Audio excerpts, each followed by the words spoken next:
Le but du jeu, c'est de faire vivre à nos lecteurs un petit peu le quotidien des sportifs béarnais et puis un petit peu les à côté et au hasard des rencontres faites tous les jours, faire des papiers. Et voilà, après ça se traduit dans le journal par 2 ou 3 pages tous les jours d'écriture, donc c'est quand même pas mal de boulot.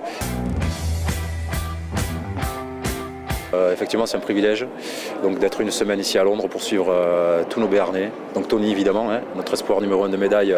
Walter Lapeyre, Arzacois comme moi. Un copain d'enfance en plus, qui lui tirait au pistolet à 10 mètres samedi, il a fait 22e et qui retire à 50 mètres le 4 ou le 5 août, je crois le 5. Et puis on a les handballeurs, les handballeuses avec Alexandra Lacrabert hein, qui fait des étincelles avec cette équipe de France féminine, bien partie, bien lancée dans son tournoi, avec Eric Barada. L'entraîneur adjoint, toujours très, très disponible, agréable et qui a toujours des analyses très très justes, très pointues et c'est un régal de travailler avec eux puisqu'ils sont toujours là pour nous, le petit journal du coin de Pau. C'est pas forcément leur souci ici à Londres, dans la démesure des Jeux Olympiques. La République des Pyrénées, c'est vraiment un grain de sable dans un océan, mais ils sont quand même là et ils jouent le jeu puisqu'on les suit depuis des années et des années. Il y a des centaines de journalistes, mais c'est vrai que j'en connais pas mal, que je croise toute la saison, notamment en suivant le basket. Donc ils sont tous là hein, pour le basket et ils ont la chance de pouvoir assister à tous les matchs, contrairement à moi qui ne suis pas crédité pour le basket. Mais c'est pas grave, ça c'est pour l'anecdote. Mais c'est vrai que c'est sympa de croiser des gens, d'avoir le temps de discuter avec des gens qu'on croise toute l'année en coup de vent ou vraiment 5 minutes ou parce qu'on est tous accaparés par le travail. Là, on a le temps le soir de se poser un peu plus. Donc ça c'est agréable et c'est vrai que les conditions de travail ici en salle de presse, tout est parfait. Le seul bémol c'est la clim qui est trop froide. Ah oui. Mais bon, avec un bon pull, il n'y a pas de souci, mais on a le wifi, on a les prises, on a les télés, on a accès à toutes les épreuves sportives. Donc c'est vrai que ça c'est un gros plus.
pour l'instant, ce qui me plaît, ce qui est plaisant à Londres, déjà c'est la ville.